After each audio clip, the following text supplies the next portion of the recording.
Здравствуйте, дорогие друзья! Я рада вас приветствовать на моем канале. Сегодня в данном видео я показываю очень быстрое и простое украшение зимнего торта на Рождество, на Новый год самыми простыми кондитерскими насадками, очень быстро, белково-заварным кремом, без выравнивания. Все покажу и расскажу в данном видео. Сначала будем делать цветы, поэтому сейчас показываю, какие кондитерские насадки я для этого использовала. Белково-заварного крема на изготовление цветов у меня ушло из расчета порции примерно на 120 грамм белка. Вот такие кондитерские насадки я буду использовать для изготовления цветов в этом торте. Насадка 874 роза, насадка номер 80 хризантема, насадка номер 352 травка, насадка номер 233 галочка, насадка номер 70 листик и обычная насадка 8 мм на выходе, открытая звездочка. В принципе, проще уже некуда. Сначала делаю розы. Насадка 874, большая роза изогнутая. Я ее уже давно сделала более узкой при помощи плоскогубцев. Вы можете брать любую свою насадку, которая есть у вас в наличии. Главное, берите не маленькую. Самую большую, чтобы вам быстрее, как можно быстрее можно было работать. Здесь я показываю именно экспресс-украшение, уже быстрее некуда, поэтому все здесь продумано именно для большого торта, 26 сантиметров в диаметре, это не маленький торт уже. Чем его занять? Именно крупными цветами и простыми. Насадка здесь крупная, берите как можно более крупную насадку, которая только у вас есть в наличии. 5 роз я буду делать. Показываю здесь разного размера розы. Начинаем всегда с огромной. Вот это будет примерно 6-7 сантиметров в диаметре розы. То есть роза большая. Мне она такая нужна. 5 роз сделаю и дойду до самого мелкого бутона. Краситель здесь я использую вообще в украшении всего этого торта. Гелевый водорастворимый краситель, он идеально подходит для окрашивания белково-заварного крема. Цвет красителя я здесь использовала лимонно-желтый. Буквально кончиком зубочистки я дотронулась до белого крема. Ни в коем случае здесь нельзя переборщить с цветом, иначе розы у нас будут просто желтыми. Делаю все меньше и меньше, каждую розу я делаю как бы на убыль в плане ее размера. Нам так и нужно будет, потому что не нужно забывать, что по центру у нас идет крупный цветок, а по бокам всегда все меньше и меньше. Обязательно в самой насадке оставляю немного крема для того, чтобы у меня потом была возможность при необходимости, я подчеркиваю, при необходимости отсадить на самом торте пару бутонов, чтобы закрыть какие-то, может быть, неровности, шероховатости, чтобы вам было повольнее работать. И делаю сейчас пуансеттию. Отсаживаю просто из насадки. Любую насадку здесь для основания можете брать. Насадка здесь у меня 352 галочка. Не советую здесь использовать насадки листик для пуансеттии. Из насадки листика она не так хорошо будет получаться. Лучше у кондитерского мешка срезать вот так же в виде галочки его уголок, окончание кондитерского мешка и работать прямо непосредственно из кондитерского мешка. Надеюсь, что я понятно объяснила. Сейчас даже в наборе для всех начинающих кондитеров продается вот эта насадка, галочка, поэтому я думаю, с ней проблем нет.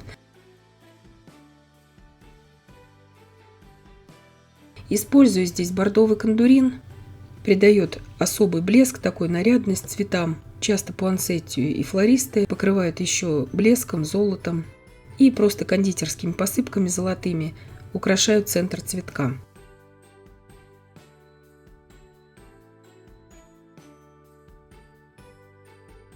Для пуансеттии обычно делаем такое большое, пространное такое основание. Обычно я люблю на красном основании делать пуансеттию, но здесь у меня очень мало оставалось красного красителя, и я его сэкономила, потому что мне могло не хватить на следующие мои торты, и я использую белое основание. Вы же, если новичок, можете использовать красное основание именно для того, чтобы вам уже на торте не приходилось его чем-то закрывать, вот это белое основание. Я окрасила именно красным, просто красный цвет гелевым водорастворимым красителем, сам крем и кондитерский мешок я также дополнительно окрасила самим красителем. Это придает интенсивность цвету. Всегда. Это всегда работает. Очень просто пуансетия делается. Здесь делаю 6 цветочков пуансетии. По-немецки называется этот цветок рождественская звезда. Weihnachtsstern. Цветок, который связан именно с Рождеством. Пуансетия цветок такой на самом деле очень хаотичный. Его очень часто делают вот таким ровненьким, как по линеечке. Нет, пуансетия, она же такая вообще как бы серединки и не имеет. Поэтому я ее делаю всегда более натурального такого вида.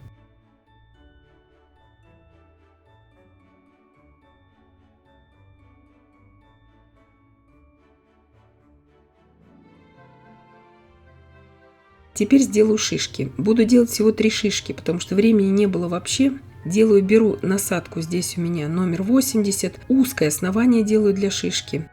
Насадку держу от себя, закрытой стороной к себе этой насадки, и просто делаю чешуйки. Крем окрасила хаотично, тоже белый с коричневым, смешала цвет. И вот таким образом просто хаотично наполнила кондитерский мешок. И выходят такие как бы заснеженные шишки. Мне достаточно будет 3 этих шишек, потому что экономила крем. Варила крема здесь я белково-заварного из расчета порции на 200 грамм белка. И мне этого хватило на тортик в диаметре 26 сантиметров. Сделала 3 вот таких шишки. Теперь торт я покрыла уже белково-заварным кремом. Я его, как видите, не выравнивала. И делаю паутинку. Паутинка – это очень экономное украшение торта. Буквально по 2 столовые ложки я беру в мешок, наполняю ими мешок кремом. 1 миллиметр у окончания кондитерского мешка я срезала и делаю вот такую хаотичную паутинку. И внизу я делаю такую как бы имитацию сугробов тоже. Теперь беру нетающую пудру или кондитерский снег и посыпаю все эти боковины, чтобы придать такой эффект заснеженности этому торту. Если у вас нет кондитерского снега, ни в коем случае не нужно использовать обычную сахарную пудру. Ничего не получится, она у вас растает. Лучше в этом случае, если вам негде взять вот аналогов этой пудры, лучше берите обычную кокосовую стружку, измельчите ее, в кофемолке можно измельчить, и посыпьте мелкой кокосовой стружкой. Либо так просто оставьте. Итак, начинаю выставлять цветы на торт. Начинаем с самого крупного цветка всегда. Из центра выставляем по бокам. Крем белково-заварной, итальянская меренга. Его рецепты есть. Подробнейшие 3 видео на моем канале. Ссылки я вам, конечно же, оставлю в описании к данному видео. Как он готовится ручным миксером, планетарным и даже вообще без весов и без термометра. Есть такое у меня видео. Насадка здесь у меня номер 233, травка. Я отсаживаю из нее хвою. Хвою делаю такую как бы заснеженную в инее такого серебристого цвета. Капелькой черного красителя дотронулась до белково-заварного крема и получился такой цвет. Насадка номер 70, листик. Цвет крема фисташково-зеленый. Не увлекаюсь здесь зеленью. Это как листья от пуансетти и от роз. Сейчас огромное количество зимних композиций, букетов делают флористы. Я имею в виду из живых растений. И поэтому в интернете есть масса примеров, где можно посмотреть, как делаются вот такого рода композиции.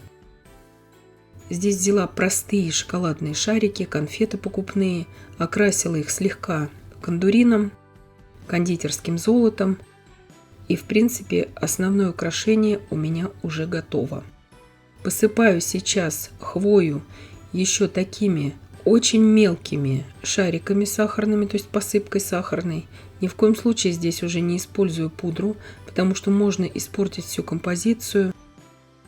И композиция у меня уже готова. Торт готов. Торт большой. и украшается очень быстро вот таким способом, потому что когда нужно очень быстро, нет совершенно времени на это, вот такое украшение идеально подходит для этого. И я надеюсь, что видео было полезным и познавательным. Подписывайтесь на мой канал, ставьте лайки, пишите комментарии. Я всем желаю больших успехов и до встречи в новых видео.